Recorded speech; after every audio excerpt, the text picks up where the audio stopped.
Sub committee అనే వాదన ఆయన గారు ఏదైతే ప్రస్తావించారో అది వాస్తవం కాదు. అది వాస్తవానికి దూరంగా ఉన్నటువంటి అంశం. ఆయన ఎందుకు చెప్పారో ఆయన ఆలోచన చేసుకోవాలి. రెండవది, క్యాబినెట్ కూడా అప్రూవ్ చేశారు కాళేశ్వరాన్ని అని చెప్పి పెద్ద ఆయన చెప్పారు. క్యాబినెట్ అప్రూవల్కి కాళేశ్వరం ప్రాజెక్టు నాకు తెలిసి ఎప్పుడూ రాలేదు. క్యాబినెట్ అప్రూవల్ కూడా పొందలేదు. కేవలం ఎగ్జిక్యూటివ్ ఆర్డర్స్ తోటే అది అమల్లోకి వచ్చింది. కాబట్టి ఆయన చెప్పినటువంటి ప్రధాన అంశాలు రెండూ కూడా వాస్తవానికి దూరంగా ఉండటమే కాకుండా ఆ సబ్ కమిటీలో నేనున్నా కాబట్టి దానికి నన్ను కూడా బాధ్యుని చేయాలనే ఈ కాళేశ్వరానికి లింక్ చేసి చెప్పినట్లుగా నేను భావించాల్సి వస్తుంది. ప్రజలకు కూడా అది తప్పుడు సంకేతం వెళ్తుంది. ఆ తప్పుడు సంకేతాన్ని నివారించడం కోసమే నేను మీ ద్వారా రాష్ట్ర ప్రజలకి విజ్ఞప్తి చేయడానికి మిమ్మల్ని అందరిని ఆహ్వానించడం జరిగింది. కాబట్టి ఎంపీ గారు చెప్పినటువంటి ప్రధాన అంశాలు రెండూ కూడా సబ్ కమిటీకి కాళేశ్వరం నిర్మాణానికి సంబంధం లేదు. సబ్ కమిటీ రిపోర్ట్ గాను కాళేశ్వరం శాంక్షన్ ఇచ్చినటువంటి తారీఖులకి సంబంధం లేదు. సబ్ కమిటీ ఇచ్చినటువంటి ఈ 4 ప్రాజెక్టుల యొక్క పునర్నిర్మాణ కార్యక్రమాలు ఏ రకంగా చేయాలనేది కూడా సబ్ కమిటీ నివేదికలో ఉంది. తర్వాత కాళేశ్వరం ప్రాజెక్ట్ ఏ రోజు కూడా కేబినెట్ ఆమోదానికి రాలేదు. మరి ఎందుకు ఆయన ఆ భారాన్ని ఆయన భుజాల మీద ఎందుకు వేసుకుంటున్నాడు? ఆ తప్పుని లేకపోతే ఆ పొరపాటుని లేకపోతే కమిషన్ ముందు అబద్ధాలు ఆడాల్సినటువంటి అవసరం ఆ పెద్ద ఆయనకి ఎందుకు వచ్చింది అర్థం చేసుకోవాల్సిందిగా మీ అందరికీ విజ్ఞప్తి చేస్తున్నా. కాబట్టి నేను వ్యక్తిగతంగా 43 సంవత్సరాలుగా రాజకీయాల్లో ఒక పద్ధతితోటి, ఒక నిబద్ధతతోటి, ఒక నిజాయితీతోటి రాజకీయాలు నడుపుకుంటూ వస్తున్నా. వీలైన కాడికి మీలాంటి మిత్రుల యొక్క సహకారంతో నా రాజకీయ ప్రస్థానం నడిచింది తప్ప ఎక్కడా కూడా తెలిసి పొరపాటు చేయలేదు. నా యొక్క వ్యక్తిత్వం కూడా ఆయనకు తెలుసు. ఆయన కూడా నాకు 4-5 సంవత్సరాలుగా నేను ఆ క్యాబినెట్లో ఉన్నా కాబట్టి ఆయన పట్ల కూడా నాకు గౌరవం ఉంది.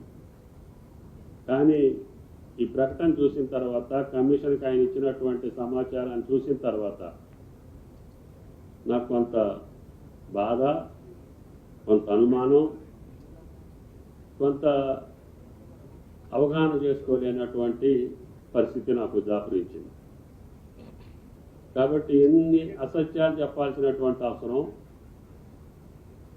ఇంత అవాస్తవాలు చెప్పాల్సినటువంటి అవసరం ఎంపీ గారికి ఎందుకు వచ్చిందో పునఃపరిశీలించుకోవాల్సినటువంటి అవసరం ఉంది.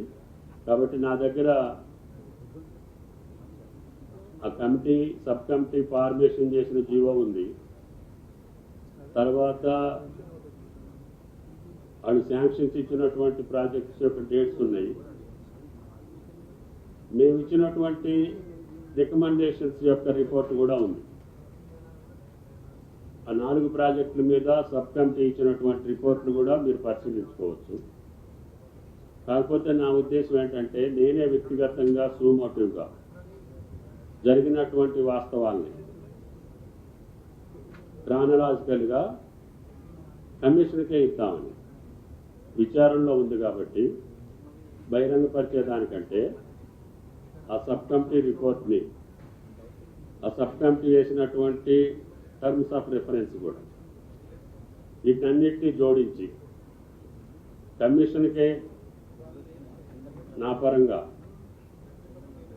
వాస్తవాలు రాసి, నాకు ఈ కాళేశ్వర నిర్మాణానికి సంబంధం లేదు, ఆ సబ్ కమిటీకి కాళేశ్వర అనుమతులకి సంబంధం లేదు, కాబట్టి ఆ ప్రకటన అవాస్తవమైందని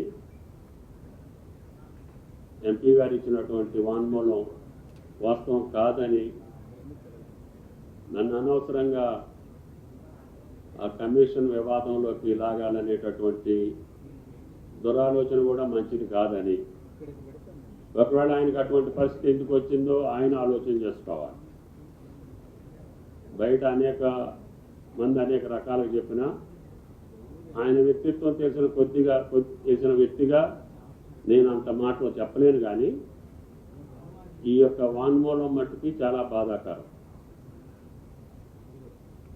సబ్ కమిటీ రిఫరెన్స్ వేరు, దాని యొక్క రికమెండేషన్స్ వేరు. కాళేశ్వరం శాంక్షన్స్ ఎప్పుడు కూడా క్యాబినెట్కి రాలేదు, క్యాబినెట్ అప్రూవ్ చేయలేదు. మేము ఇచ్చినటువంటి మిగతా ప్రాజెక్టులో ఇచ్చినటువంటి సజెషన్స్కే క్యాబినెట్కి వచ్చింది తప్ప కాళేశ్వరం నిర్మాణానికి సంబంధించి మేము రిపోర్ట్ ఇవ్వలేదు సబ్ కమిటీలో. ఆ టర్మ్స్ ఆఫ్ రెఫరెన్స్లో అది కూడా లేదు అసలు వాస్తవంగా. అప్పటి ప్రాణీయత మీద మీ ఆలోచన చెప్పమని చెప్పారు. అప్పుడు దేవాదుల మీద ఈ పనులు పూర్తి చేయాలంటే మీ ఆలోచన చెప్పమని చెప్పారు. అప్పటి ఫ్లడ్వో కెనాల్, అదేవిధంగా కాంతాలపల్లి, ఇప్పుడు తుపాకులగూడెం, సమ్మక్క సారక్క, ఆ ప్రాజెక్టుల మీద మా అభిప్రాయాలు, మిగిలిపోయిన పనులు ఏ రకంగా చేస్తే బాగుంటుందో డిపార్ట్మెంట్ని క్షుణ్ణంగా పరిశీలించిన తర్వాత మేము రికమెండేషన్స్ ఇచ్చాం. ఆ సబ్ కమిటీకేనో దీనికి లంకి పెట్టి దాన్ని తుమ్మల నాగేశ్వరరావు గారు కూడా సంతకం పెట్టారని చెప్పి బీఆర్ఎస్ నాయకులు చెప్పడం హాస్యాస్పదంగా ఉంది. అందుకనే ఆ పార్టీ పెద్దలకు కూడా విజ్ఞప్తి చేస్తున్నాం. రాజకీయాలు వేరు, రాష్ట్ర అభివృద్ధి వేరు. ఆనాడు రాష్ట్ర అభివృద్ధి కోసం ఆ పనులు ఎంత త్వరగా పూర్తి చేస్తే రాష్ట్రానికి లబ్ధి చేకూరుద్దో నాకున్నటువంటి చిన్న పరిజ్ఞానంతో ఆ రోజు ఇరిగేషన్ శాఖలో కూడా నేను అంతకుముందు ప్రభుత్వాలు కొద్ది రోజుల్లో ఉండే అవకాశం ఉంది కాబట్టి నాకు తెలిసిన కాడికి ఈ రాష్ట్ర ప్రజానీకానికి, రైతాంగానికి లాభం జరిగేటటువంటి సూచనలే చేశాం. అటువంటిది మీరు ఈ రకమైనటువంటి క్యాబినెట్కి రాకుండా క్యాబినెట్ అప్రూవ్ చేసింది, అన్నీ కరెక్ట్గానే చేశాము, అందరిది ఉమ్మడి నిర్ణయం అని చెప్పేటటువంటి మాట కరెక్ట్ కాదు అని చెప్పి రాజేంద్ర గారికి, రాష్ట్ర ప్రజలకు కూడా విజ్ఞప్తి చేస్తున్నాం. కాబట్టి త్వరలోనే ఆ కమిటీ, సబ్ కమిటీ రిఫరెన్స్, మేము ఇచ్చినటువంటి రిపోర్టు, ఇంకా అవసరమైతే క్రానలాజికల్గా ఏం జరిగిందో కూడా డేట్స్తో సహా, జీవోస్తో సహా, ఆనాటి ఫైనాన్స్ సెక్రటరీ గారు ఏం రాశారు, ఇరిగేషన్ ఏం రాసింది, మిగతా అన్నీ కూడా బహిర్గతం చేసే అవకాశం ఉంటుంది. కమిషన్ విచారణ జరుగుతుంది కాబట్టి నాకు సంబంధం లేదు. ఇది కేవలం రాజేంద్ర గారు చెప్పినటువంటి మాటలు సత్యదూరం అని చెప్పదలుచుకోవడానికి, అది క్లారిఫై చేయడానికి మాత్రమే, మీకు వివరణ ఇవ్వటం మాత్రమే ఈరోజు నా బాధ్యతగా భావిస్తున్నా. తర్వాత దీని మీద ఏదైనా అంశం వస్తే క్షుణ్ణంగా జీవోలతో సహా, ఆ యొక్క ఆర్డర్స్తో సహా ఎవరితోటైనా చర్చించడానికి నేను సిద్ధం. కాబట్టి దయచేసి పొంతం లేని ప్రకటనలు ఇచ్చి ఇంకా ప్రజలను మభ్యపెట్టో, ఇంకా రైతాంగానికి నష్టం చేసే కార్యక్రమాలను కొనసాగిస్తున్నాం. కేవలం సంవత్సరంన్నర కాలంలో వచ్చినటువంటి కాంగ్రెస్ పార్టీనో ప్రభుత్వాన్నో ఏదో బురద జల్లటానికే చేస్తున్నారని, ఇవేది కూడా కాంగ్రెస్ ప్రభుత్వంలో జరిగింది కాదు. శాంక్షన్స్ మీరే ఇచ్చారు, అప్పటికి క్యాబినెట్ అప్రూవల్ లేదు, రివైజ్డ్ మీరే చేశారు, ఎస్టిమేట్స్ మీరే చేశారు, పనులు మీరే చేశారు. ఆ పథకం కూడా నిరుపయోగం అని చెప్పి NDSA ఆ ప్రభుత్వ కాలంలోనే చెప్పింది. లాస్ట్ 5 years టర్మ్లో కూడా నేను లేను. ఇవన్నీ జరిగినటువంటి నిత్య సత్యాలను కూడా ఇంకా ప్రజలను మభ్యపెట్టాలని చూస్తే ఎవరికైనా సాధ్యం కాదు. వాస్తవాలు కమిషన్ నిర్ధారణ చేస్తుంది. కమిషన్ రిపోర్ట్ ప్రకారంగా ఆయా సంస్థలు చర్యలు తీసుకుంటాయి తప్ప ఇటువంటి తప్పుడు ప్రకటనలతోటి మీరు ఇంకా ఎక్కువ రోజులు మభ్యపెట్టలేరని చెప్పి విజ్ఞప్తి.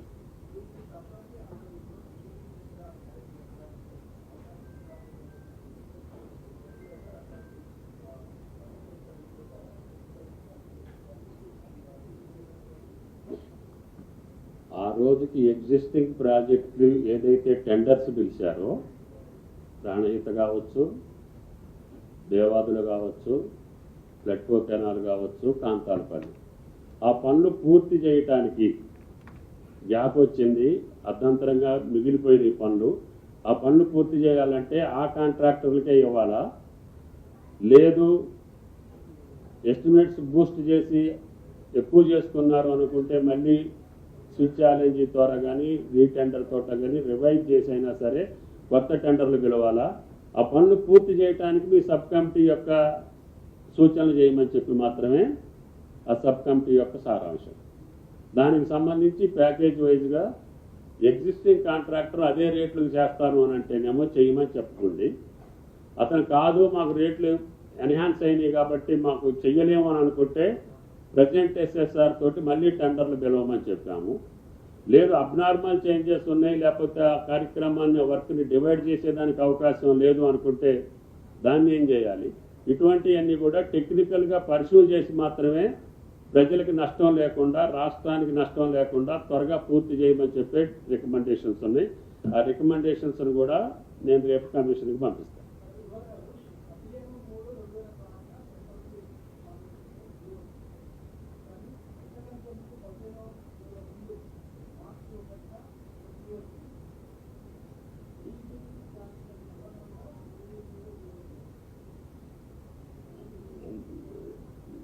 ముందు వచ్చింది ఏం జీవో అని చెప్తున్నారు మీరు?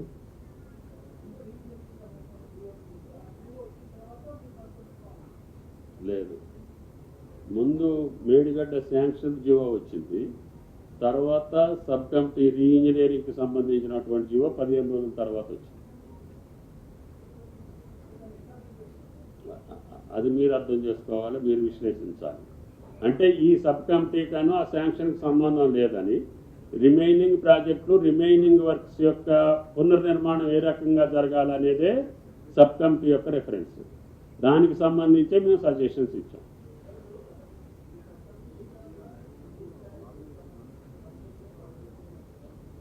లేదు, అసలు ఆ టర్మ్స్ ఆఫ్ రెఫరెన్సే లేదు, ఎగ్జిస్టింగ్ ప్రాజెక్ట్స్ యొక్క స్థితిగతుల మీదనే.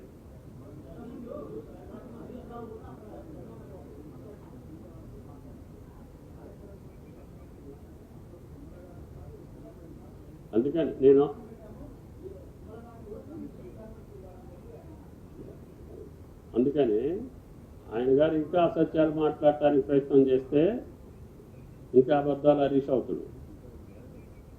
నేను అందుకని మీకు చెప్పేది, నాకు అబద్ధం ఆడాల్సిన అవసరం లేదు. నాకు ఆ 4 ప్రాజెక్టుల యొక్క స్థితిగతులను మనం త్వరగా పూర్తి చేసుకోవాలి అని అంటే ఆ ఇంజనీరింగ్ వర్క్స్ ఏ రకంగా ముందుకు తీసుకెళ్లాలో మీ సలహాలు సంప్రదింపులు డిపార్ట్మెంట్ని పరిశీలించి ఇవ్వమన్నారు, ఇచ్చాము. ఇచ్చిన రిపోర్ట్ కూడా నా దగ్గర ఉంది. అందుట్లో బ్యారేజీలకు సంబంధించి, వేరే రకానికి సంబంధించి, కాళేశ్వరానికి సంబంధించి ఉంటే అది వేరే రాలేదు.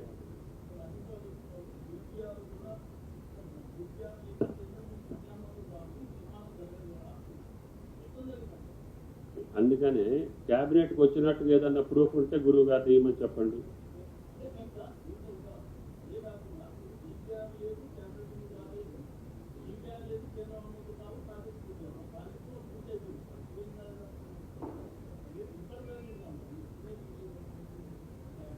నేను ఆ ప్రాజెక్ట్ అంశాల్లోకి వెళ్తేనేమో ఇంకా వేరే రకంగా వెళ్ళాలి. నేను ఈ సబ్ కమిటీకి సంబంధించి రాజేందర్ గారి యొక్క ప్రకటనకు సంబంధించి మాత్రమే నేను క్లారిఫై చేయదలుచుకున్నాను. ఎందుకంటే కమిషన్ విచారణలో ఉంది కాబట్టి, కమిషన్ యొక్క విచారణలో ఉండగా నేను దాని మీద వేరే రకమైన ప్రకటన చేస్తే అది మంచిది కాదనేది నా పర్సనల్ ఉద్దేశం. నేను లెటర్ జరిగిన వాస్తవాన్ని కమిషన్కి సూమోటివ్గా నేనే లెటర్ రాస్తా జీవోలతోటి. సబ్ కమిటీకి కాళేశ్వరానికి సంబంధం లేదు, కాళేశ్వరం క్యాబినెట్కి రాలేదు. ఈ 2 అంశాలు రాజేంద్ర గారు తప్పు చెప్పారు కాబట్టి అది వాస్తవం కాదు, ఆ పెద్ద ఆయనకి తగదు అని చెప్తున్నా.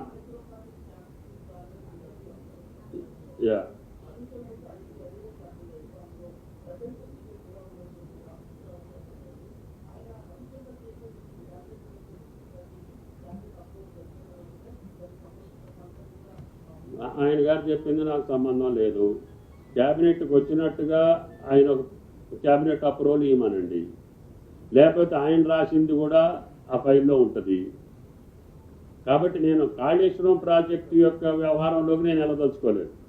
నా సబ్ కమిటీకి సంబంధించి, నేనున్న సబ్ కమిటీకి సంబంధించి ఈ యొక్క ప్రకటన కరెక్ట్ కాదు రాజేంద్ర గారిది. దాని టర్మ్స్ ఆఫ్ రెఫరెన్స్ వేరు, ఆయన చెప్పింది వేరు. ఆయన అడిగింది కాళేశ్వరాన్ని గురించి. ఆయన మిగతా ప్రాజెక్టుల యొక్క పునర్నిర్మాణ చేసినటువంటి సబ్ కమిటీ విషయాన్ని ఆయన కమిషన్ ముందు చెప్తున్నాడు. రికమెండేషన్స్ ఉన్నాయి, ప్రతి ప్యాకేజీకి ఉన్నాయి. అవన్నీ నేను కమిషన్కి పంపిస్తాను. అసత్యం కాదు, జరిగినట్టు చెప్తాను. అది మీరు విశ్లేషించాలి. నేను ఇంట్రడక్షన్లోనే చెప్పానుగా, నాకే అవగాహనకు రావట్లేదు ఆయన ఎందుకు అట్ట మాట్లాడిండని.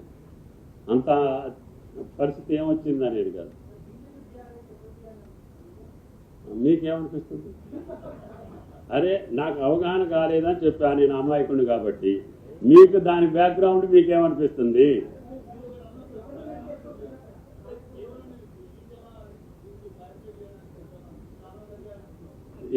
అట్లా కాదు. కాళేశ్వరం ప్రాజెక్టుకి సంబంధించి వెళ్తే క్రానిలాజికల్ అది వేరే సబ్జెక్టు, అది కమిషన్ పరిధిలో ఉంది. ఆయన నిన్నిచ్చినటువంటి వాన్మూలంలో నాకు సంబంధం లేని సబ్ కమిటీ అది అప్రూవ్ చేసినట్టుగా, అది క్యాబినెట్ అప్రూవ్ చేసినట్టుగా ఆ పెద్ద ఆయన చెప్పటం అనేది అసంబద్ధం, అవాస్తవం. అది ఎందుకు చెప్పారనేది ఆయన విశ్లేషించుకోవాలి, ఆయన ఆలోచించుకోవాలి. దాని కింద మీరు చెప్పేటటువంటి ఏమన్నా ఉంటే అది మీకు ఆయనకి తెలియాలి.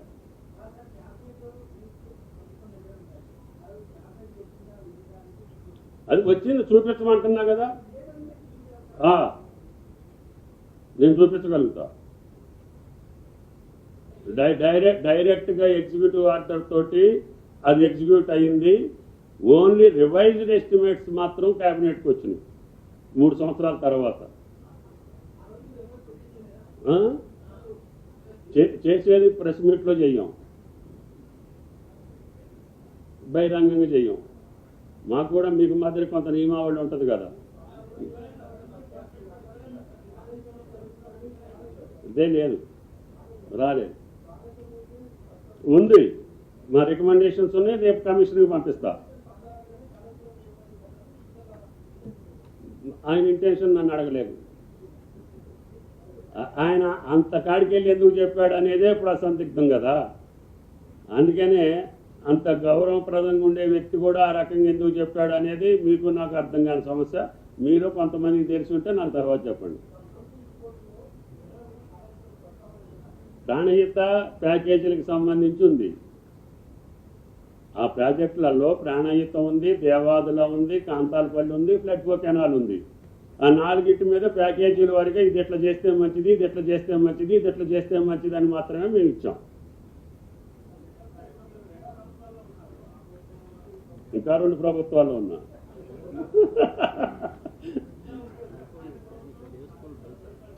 అమ్మా నేను దాని మీద ఏం మాట్లాడినని చెప్పానా?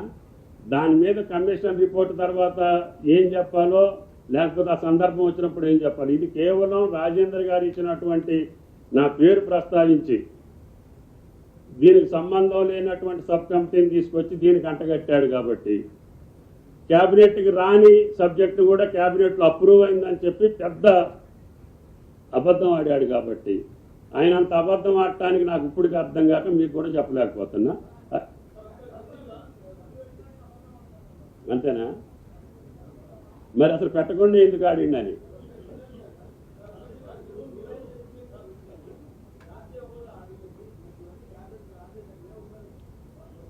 వచ్చుంటే వచ్చినాయి అనేవాళ్ళు నిరూపిస్తే చాలు. ఇది క్యాబినెట్లో ఇది అప్రూవ్ అయింది ప్రతిదీ ఉంటుంది కదా. ఈ రోజు కూడా ఇంటర్నల్ ఏది అవ్వాలో అన్నీ అయ్యాను.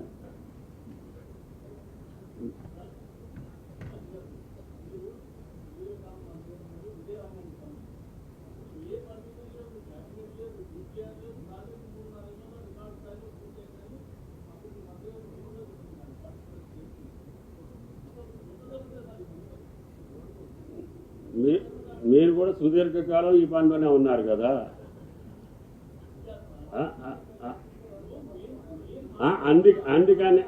అందుకని నేను ప్రతిదానికి మేము చెప్పినటువంటి సబ్ కమిటీ రిపోర్ట్లోనే చెప్పాము. జరగని కాళేశ్వరం ప్రాజెక్ట్ యొక్క డిస్కషన్ వేరు, ఈ రాజేందర్ గారి యొక్క వాన్మూలం వేరు. అందుకనే రిలేటెడ్ కాని దాన్ని ఆయన రిలేటెడ్ చేశాడు కాబట్టి కరెక్ట్ కాదంటున్నా.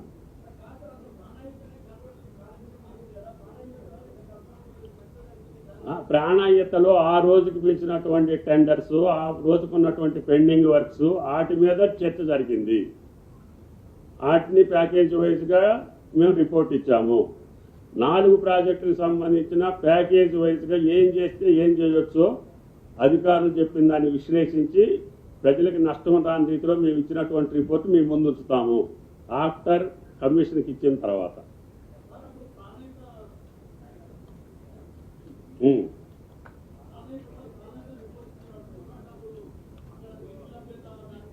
అన్నీ ఉన్నాయండి, లేవని ఎందుకు మీరు కంగారు పడతారు? అదే అప్పుడు బయట ఇప్పుడు నేను చెప్పను కూడా కదా ప్రెస్కి. ఇగో ఈ 2 జీవోలు ఇస్తాం ముందు. శాంక్షన్ ఇచ్చిన ఒకటి మా సబ్ కమిటీది ఇచ్చారు కదా, అవి 2 విశ్లేషించండి. క్యాబినెట్కి వచ్చినట్టుగా ఏదన్నా ఉంటే, కాళేశ్వరానికి సంబంధించి క్యాబినెట్లో అప్రూవ్ అయిందని ఏదైనా ఉంటే వాళ్ళని సబ్మిట్ చేయమనండి, అప్పుడు ఆన్సర్ చేస్తా.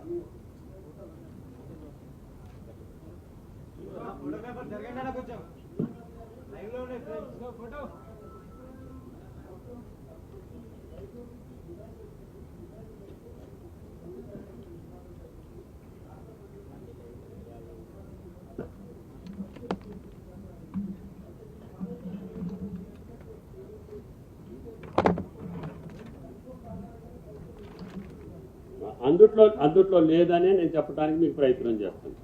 సబ్ కమిటీ రిపోర్ట్లో ఆ రైతుల ఒత్తిడి లేదు, బ్యారేజీల యొక్క అవసరం లేదు. అందుకని నేను ఆయనది డెఫర్ అయ్యేది ఎక్కడంటే, సబ్ కమిటీ వేసింది ఎందుకు, మనం చెప్పింది ఏంటి, నువ్వు చెప్పేది ఏంటి.